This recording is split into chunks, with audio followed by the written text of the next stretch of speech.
yebisa makambo ya secret ubimisa meza solution donc uti ko bete secret ya mutu ko bimisa ya ngote mais bible pe awa eza ko conseil o moni ni kama besoin par ya solution non o ko critiquer te que secret non bimisa ya ngote pana ko bara na ye encourager mutu o moni ke azosala makambo tangatina ke mwana bango balia ka bien te kasi pesa bango kasi so yo aliaka bien yo kana pesa bango zero yebi lata te pesa yo moni ke yo koka olata ka kabola ke o kelo kritika aye pa bagaso bavanda kana kasetani kaka dani konyoso alors pesa misala pesa lukula bango libanga bakeno kosala konsa yo kena katoko beta libanga yango comme ça batika obeta badama ngo yebi rezo tini bango beta kadani ke musala kosala kata kosala ko kritike te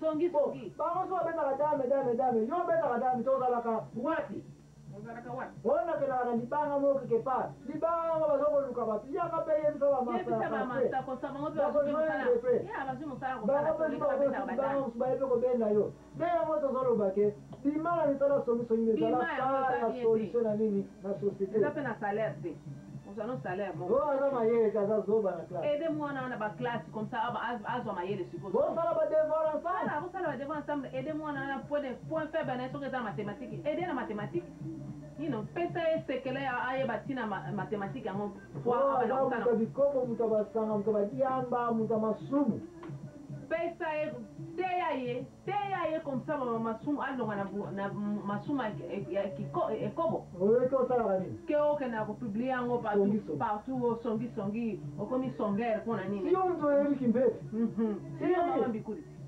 yo ma papa pasteur yo mama dia ko respecte mobali na libala ngo kutu soki boye la bla bla bla laka baka bona ngo kaka ba panta ngo kaka bible ko separe bato baza ensemble te yo mama mukolo la yo bala ufela mobali ya ko bala za obligé de la conseiller la je yo ya kaka laka ko à ton âge, tu devais être un conseiller aux autres, mais comme il y a poila, là, et âge, tata wana,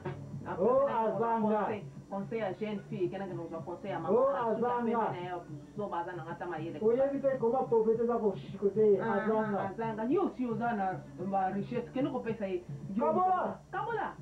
Kabola ka koloba kaka koloba. Solution. Exacte ka so jutu ngate na pesa bango nde bakufa ge. So jutu ngana pesa rende ya zanke na magola. Wana ozo bebisa. Wana eza bien. Faut que tike za ni wana. Eza bien pe. Nzambe no ma pe ni kana proverbe 26:20. Kene ko tanga ngo. Kene ko yeba place au moins de songi tika ya bo mesana nini. Yaka na solution. Proverbe 26:20. Lelo to ba pesa dinge be to ko pesa bino. Mais conclusion ya moral eza na makambo solution eza na Ephésiens 4:29. Ephésiens 4:29 lobete stopper laka. Maman nya tuna radio laka wana. Laka eza na Ephésiens 4:29. Bon lelo kene otaka Ephésiens 4:29 laka. Laka na linga eza na makambo lamu. Comme ça makambo lamu wana pe kusonga la yo. Stop it. Yele misa tika laka nyo. Koloba. Raide. Ephésiens 4:29. Tika koloba papa mais yaka na solution na ba vie ba besoin na bango. Raide siko conclusion eza na Ephésiens 4:29. Tika tuba. Eza bien. Remplacer tuba na solution ba problème ba mpasi ya batu ko critiquer ba mpasi ya batu te. Samba ko benir yo. Yedi tili kamona mutamona mpasi koleka yo mutango sili siko lobata sa. Aleli. Tika ngali solo na patinga na yebi tanga yeda kangai. Mutango aleli. Mais yebi pali solo na muto amona mpasi te adiba pasi wana te. Ama aussi ta feki. Ako si solo posonet ndenge mbi. Pambusa yo. Niawa sisaka musuni nyoza atikira eskeleta pamba ko yeba ka eskeleta yo zakia muselekete. Musuni nyoza kei. Atiki bamhati wana. Bamhati nyoza. Bakoto wana. Me ko yeba ka oyo ni zalaki muselekete geni yabo. Wareta. Ko yeba ka imbi. Ko yeba ka imbi. Mi fanya nyawa tongoli wale. Atika vit. Ezaliwana eza malamu. Batu bazali soka baliko tonga mututia sikio mukua eskelete. ndia permission. Oh. Est-ce que tu as un micro et la mouille qui est à votre table? Jamais la mouka. Oui. Faut essayer de passer ici les Et déjà. c'est qui la moula qui doit te manquer. La micro, on va prophétiser que la mouka est vivre le sous. Les mêmes nous allons tonga ndeko na ngai na likabu za liko tonga le lobby nzamba ko tele Ah, misa. hoteli misayo, Et puis hoteli. yo ndo tonga yo yoka nini? Soni. Kotika la pati. Okimi pe kwa yango kena kweluka mboka mfupi. Kaka efeze kate venye zaka ko continue ko conclure te. Muntu oyo ko salisa soka zaliko yoka yo malamu. Ako bénéficier na conseil na yo. Oh yes. Mama ni ezalaki émission na yo yo pesa biso conclusion suka comme ça bandeko toyeba koma kotika misala oyo ya songisongi. Yeah, ndenge tokuti koloba nyonso wana tolobi nyonso. Donc soki tolobi tozongela yango lisusu donc bosi boyoki nyonso ke bible tolanda kaka oyo bible azoyebisa biso tosala ya malamu. Bible jamais epesa biso etinda biso na manzela mabe etindaka biso kana na manzela malamu. Eza lokola mutu aza na sante malamu jamais alukaka docteur. Mutu oyo aza na maladi ye kaka mutu alukaka docteur. Donc soki bomoni mutu oyo pasi eleki ye mingi oyo bazosala na mikopo kende teya mutu wana longola mutu wana makambo nyonso mabe comme ça.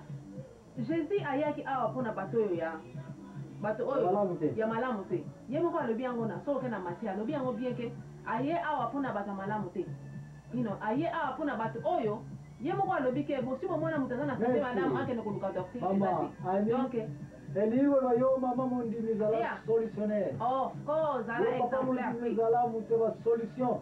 Eko zala mutu ko bakisa ba problème na tete.